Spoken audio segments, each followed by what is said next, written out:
I took Dr. Schroeder's words to heart. Obviously, I couldn't take down the wall myself, but I could confront one of its modern architects.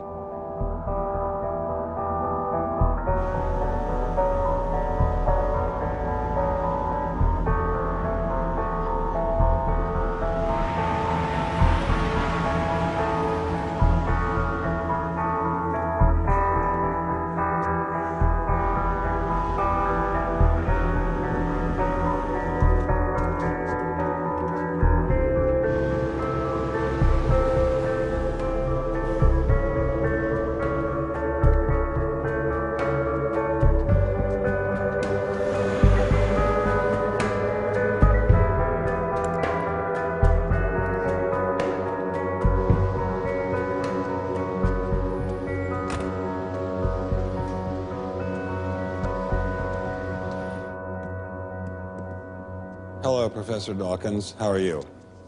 I'm Ben Stein. I'm so sorry to keep you waiting. How are you? Fine, thank you. You have written that God is a psychotic delinquent invented by mad, deluded people. No, I didn't say quite that. I said something rather better than that. Oh, well, please tell us what you said. Please tell us what you said. Well, I would have to read it from the book. No, please. The God of the Old Testament is arguably the most unpleasant character in all fiction. Jealous and proud of it, a petty, unjust, unforgiving control freak, a vindictive, bloodthirsty ethnic cleanser, a misogynistic, homophobic, racist, infanticidal, genocidal, filicidal, pestilential, megalomaniacal, sadomasochistic, capriciously malevolent bully. So that's what you think of God? Yeah. How about if people believed in a God of infinite lovingness and kindness and forgiveness and generosity, sort of like the modern day God? Why spoil it for them? Why not just let them have their fun and enjoy it? I mean, I don't want to spoil anything for anybody. I write a book, people can read it if they want to. I believe that it is a liberating thing to free yourself from primitive superstition. So religion is a primitive superstition? Oh, I think it is, yes. So you believe it's liberating to tell people that there is no God? I think a lot of people, when they give up God, feel a great sense of release and freedom. Why do you think that? I mean, what's your dad? What's your scientist? What's your data? I think, well, I've had a lot of letters saying that, and I've... There are 8 billion people in the world, Dr. Dawkins. How many letters have you had? No, I haven't done that. That's quite true. Professor Dawkins seemed so convinced that God doesn't exist that I wondered if he would be willing to put a number on it.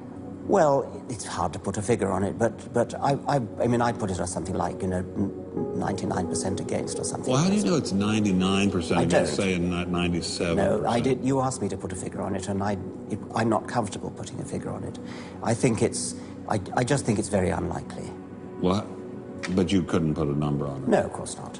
So it could be 49%. Well, it would be. I mean, I think it's unlikely, but it's quite far from 50%. How do you know? I don't know. I mean, I put an argument in the book. Well, then who did create the heavens and the earth? Why do you use the word who? You see, you immediately beg the question by using the word who. Well, then how did it get created? Well, by a very slow process. Well, how did it start? Nobody knows how it started. We know the kind of event that it must have been. We know the sort of event that must have happened for the origin of life. And what was that? It was the origin of the first self-replicating molecule. Right, and how did that happen? I told you we don't know. So you have no idea how it started? No, nor has anybody. Nor has anyone else. What do you think is the possibility that intelligent design might turn out to be the answer to some issues in genetics or in evolution? It could come about in the following way. It could be that at some earlier time, somewhere in the universe, a civilization evolved by probably some kind of Darwinian means to a very, very high level of technology and designed a form of life that they seeded onto, perhaps this planet. Now, that is a possibility and an intriguing possibility. And I suppose it's possible that you might find evidence for that if you look at the details of biochemistry, molecular biology. You might find a signature of some sort of designer. Wait a second. Richard Dawkins thought intelligent design might be a legitimate pursuit? And that designer could well be a higher intelligence from elsewhere in the universe. Well, but that higher intelligence would itself have had to have come about by some explicable or ultimately explicable process. It couldn't have just jumped into existence spontaneously. That's the point. So Professor Dawkins was not against intelligent design, just certain types of designers, such as God. So the Hebrew God, the God of the Old Testament, he doesn't exist in your view? Certainly. I mean, that would be a very unpleasant prospect. And the Holy Trinity of the New Testament, nothing like that. Do you believe in any of the Hindu gods? Like Vishnu? How can you ask such a question? You don't, right? How could I? I mean, why would I, given that I don't believe in any others? You don't believe in the Muslim God? No. I mean, why do you even need to ask? Well, I just wanted to be sure. So you don't believe in any God anywhere? Any God anywhere would be completely incompatible with anything that I've said I assume. Yeah. I just wanted to make sure. You don't believe in any God anywhere? No. What if after you died you ran into God? He said, "What have you been doing, Richard? I mean, what have you been doing? I've been trying to be nice to you. Yeah. I gave you a multi-million-dollar paycheck over and over again with your book, and look what you did." Bertrand Russell had that point put to him, and he said something like, "Sir, why did you take such pains to hide yourself?"